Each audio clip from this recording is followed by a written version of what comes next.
माननीय सभासदों, माननीय अध्यक्ष जी,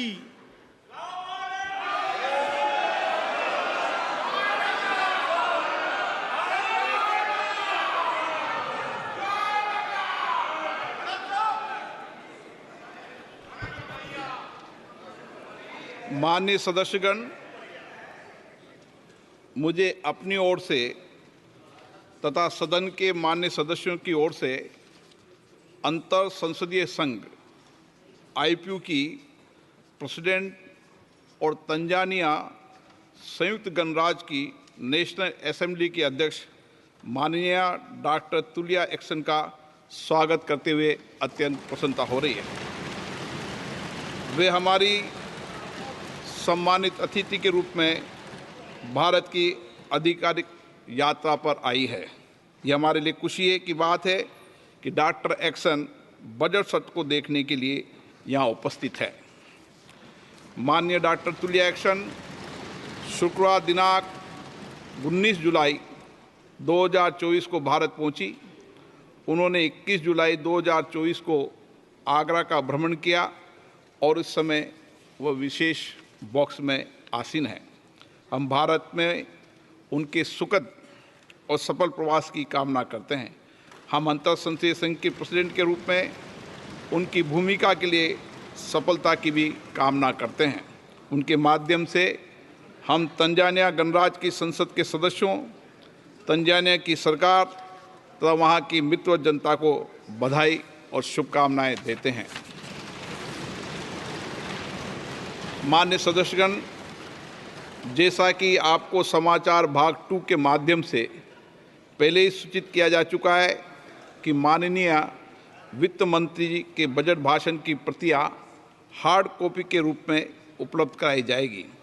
अतः बजट प्रस्तुत हो जाने के पश्चात माननीय सदस्य कृपया बजट भाषण की अपनी अपनी प्रति प्रकाशन काउंटर से प्राप्त कर लें। आपको ये भी सूचित किया जाता है कि माननीय मंत्री द्वारा बजट प्रस्तुत किए जाने के पश्चात बजट की प्रतियां आपको मेंबर्स पोर्टल के माध्यम से भी उपलब्ध करा दी जाएगी। माननीय वित्त मंत्री Shrimati Nirmala Sitharaman.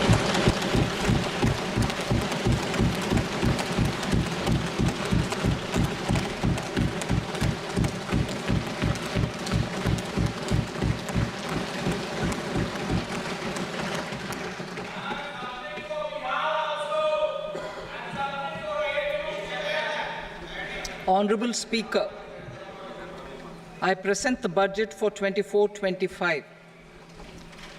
Introduction. The people of India have reposed their faith in the government led by Honorable Prime Minister Shri Narendra Modi and re-elected it for a historic third term under his leadership.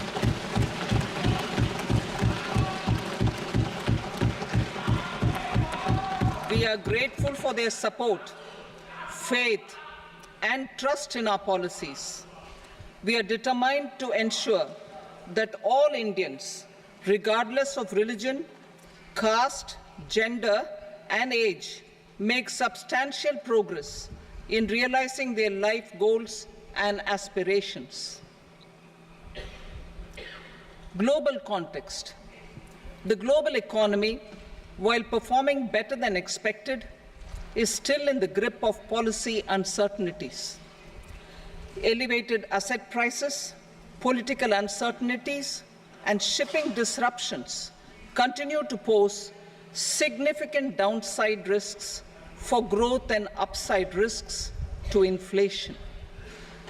In this context, India's economic growth continues to be the shining exception and will remain so in the years ahead.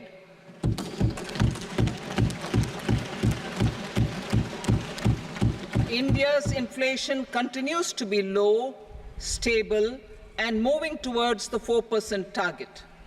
Core inflation, that is non-food and non-fuel, currently is 3.1%. Steps are being taken to ensure supplies of perishable goods reach markets adequately. Interim budget As mentioned in the interim budget, we need to focus on 4 major castes, namely the Garib, Mahilaye, Yuva, and Annadata, the poor, women, youth, and the farmer. For Annadata, we announced higher minimum support prices a month ago for all major crops, delivering on the promise of at least a 50% margin over costs. Pradhan Mantri Garib Kalyan Anna Yojana was extended for 5 years, benefiting more than 80 crore people. Administrative actions for approval and implementation of various schemes announced in the interim budget are well underway. The required allocations have been made. Budget theme. Turning attention to the full year and beyond in this budget, we particularly focus on employment, skilling, MSMEs, and the middle class. I am happy to announce the Prime Minister's package of 5 schemes and initiatives to facilitate employment, skilling, and other opportunities for 4.1 crore youth over a 5-year period, with a central outlay of 2 lakh crore rupees. I will speak about them shortly, while more details may be seen in the annexure. This year, I've made a provision of 1.48 lakh rupees, 1.48 lakh crore rupees for education, employment, and skilling. Budget priorities. The people have given a unique opportunity to our government to take the country on the path of strong development and an all-round prosperity. In the interim budget, we promised to present a detailed roadmap for our pursuit of Vikasit Bharat. In line with the strategy set out in the interim budget, this budget envisages sustained efforts on the following 9 priorities for generating ample opportunities for all. Number 1, productivity and resilience in agriculture. Number 2, employment and skilling. Number 3, inclusive human resource development and social justice. 4, manufacturing and services. 5, urban development. 6, energy security. 7, infrastructure. 8, innovation, research and development. And 9, next generation reforms. Subsequent budgets will build on these and add more priorities and actions.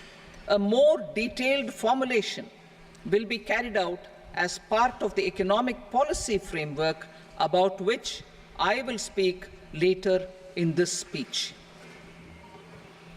This budget details some of the specific actions to be initiated in the current year towards fulfillment of these priorities, with potential for transformative changes.